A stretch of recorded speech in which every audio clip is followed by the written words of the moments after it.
दोस्तों नमस्ते। 2 दिन से एक बड़ी खबर चल रही है और खबर ये है कि एक हाईकोर्ट के जज मिस्टर वर्मा, इनके घर में जब आग लगी थी तो आग बुझाने वाली दमकल की गाड़ियों को बहुत बड़ा कैश जलते हुए मिला। दमकल कर्मचारी जब आग को बुझा रहे थे तो उन्होंने एक कमरे में बहुत बड़ी कैश देखी और यही खबर उसी आग की तरह पूरी दुनिया में फैल गई और पूरे भारतवर्ष में इसकी चर्चा होने लगी। जज के घर में पहले खबर आई 5 करोड़ दिखे, फिर खबर आई 15 करोड़ दिखे, धीरे धीरे धीरे ये रकम 50 करोड़ तक बढ़ गई और पैसे मिल गए, पैसे दिख गए। इस खबर के साथ साथ ऐसे जज को रखा नहीं जाना चाहिए, ये खबर भी चलने लगी।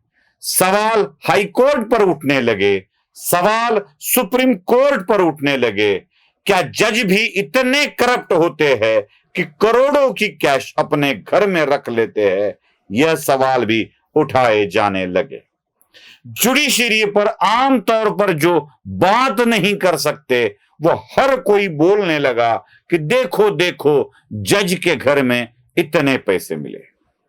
इस खबर पर जब लोग बात कर रहे थे तब तक इस जज को वापस भी भेजा गया हाई कोर्ट में और तब तक दमकल के कर्मचारियों द्वारा एक सफाई भी आई कि ऐसी कोई कैश हमारे किसी कर्मचारी ने नहीं देखी, अतः पैसे मिलने की खबर पक्की नहीं है, अफवाह है।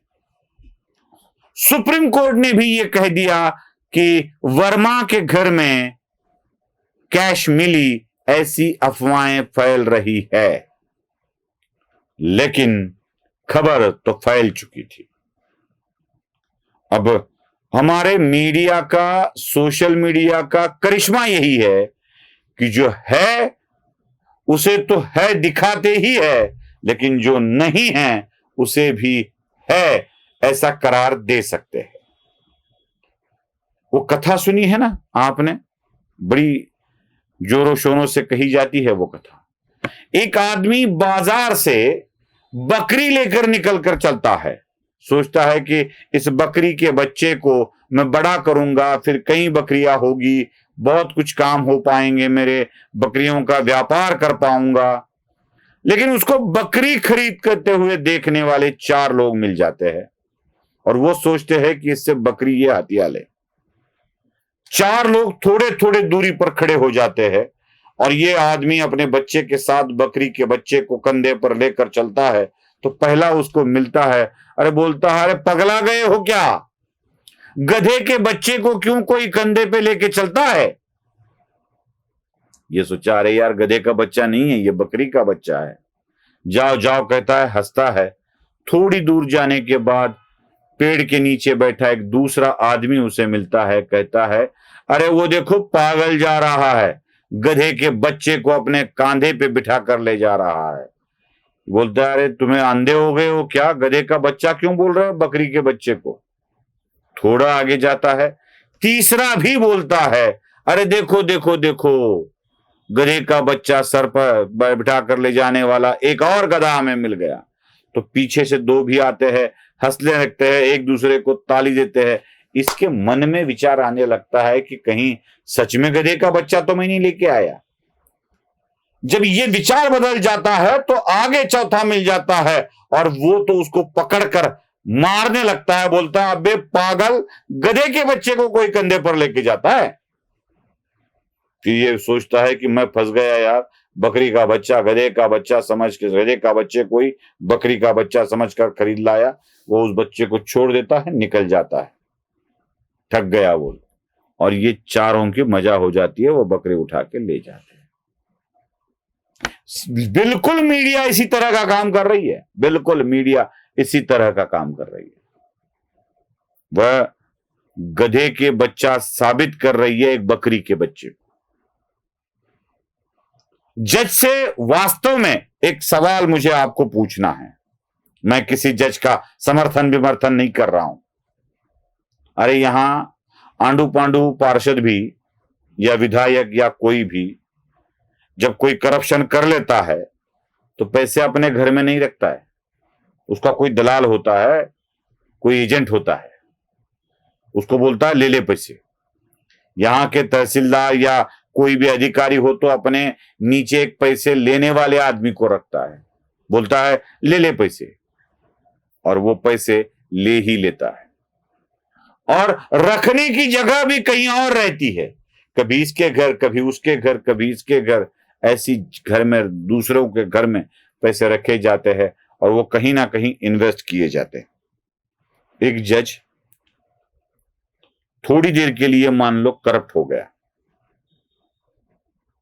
थोड़ी देर के लिए मान लो कि एक एक जजमेंट के वो पैसे ले रहा है। कोई पागल ही जज होगा जो अपने सरकारी आवास में पैसे रखेगा या अपने निजी आवास में पैसे रखेगा। अरे कोई भी रूम हो, अलग रूम हो, स्ट्रांग रूम हो, कुछ भी हो, और स्ट्रांग रूम तो कोई क्यों बनाएगा भाई, कोई जज क्यों बनाएगा स्ट्रांग रूम अपने ही घर में।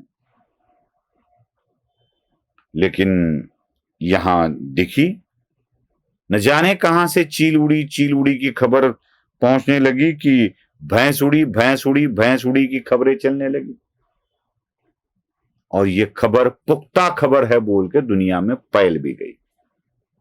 मैं सोच रहा था ऐसे क्यों होता है, इसका कारण भी वही जुडिशरी है, वही जुडिशरी है। सालों साल बीत जाते हैं न्याय मिलने में, सालों साल। यही जुडिशरी है जो किसी अन्य मुद्दे पर सवाल उठाती है, जैसे केंद्र की सरकार अगर हरियाणा या पंजाब से आए किसानों को हटा दे तो उसके ऊपर सवाल उठाती है, और यही जुडिशरी है जब पंजाब की आप वाली सरकार शंभू बॉर्डर को खुला कर दे तो कोई सवाल नहीं उठाती है। यही जुडिशरी है जो शाहीन बाग के आंदोलन को उठाने में बड़ी दिक्कतें महसूस करती है। यही जुडिशरी है 1978 में राम मंदिर के सबूत मिलने के बाद भी राम मंदिर के पक्ष में निर्णय देने में 2019 तक का साल ले आती है। 86 में यह मामला चल रहा था, 2019 में आ जाता है। यही जुडिशरी है जो ओबीसी के आरक्षण के मुद्दे पर महाराष्ट्र के चुनाव ही स्थानिक स्वराज्य संस्था के होने नहीं देती। यही जुडिशरी है जो 16 साल की लड़की पर अत्याचार होने के बाद उसके 70 साल के होने के बाद भी न्याय नहीं दे पाती। यही जुडिशरी है जो आतंकवादियों के लिए भले सुबह खुल जाती है या खुली रहती है। यही गुस्सा लोगों का होता है। जुडिशरी हुई तो क्या हुआ, है तो भारत के संविधान के कर्मचारी ही। विशेषाधिकार ये है कि आपके दिए गए निर्णय पर हम आशंका व्यक्त नहीं करेंगे, आपको सुरक्षा प्रदान करेंगे, लेकिन हो तो लोक सेवक ही। लोक सेवक अपनी काल मर्यादा में ना रहकर अपने आप को जब बड़ा समझने लगे तो उस बड़प्पन को घटाने के लिए जब भी चांस मिले तो लोग ऐसी खबर तो फैलाएंगे ही। बाकी खबर सच्ची है या झूठी ये साबित तो होगा, लेकिन खबरें क्यों फैलाती है इसका विचार करे जुडिशरी। नमस्ते।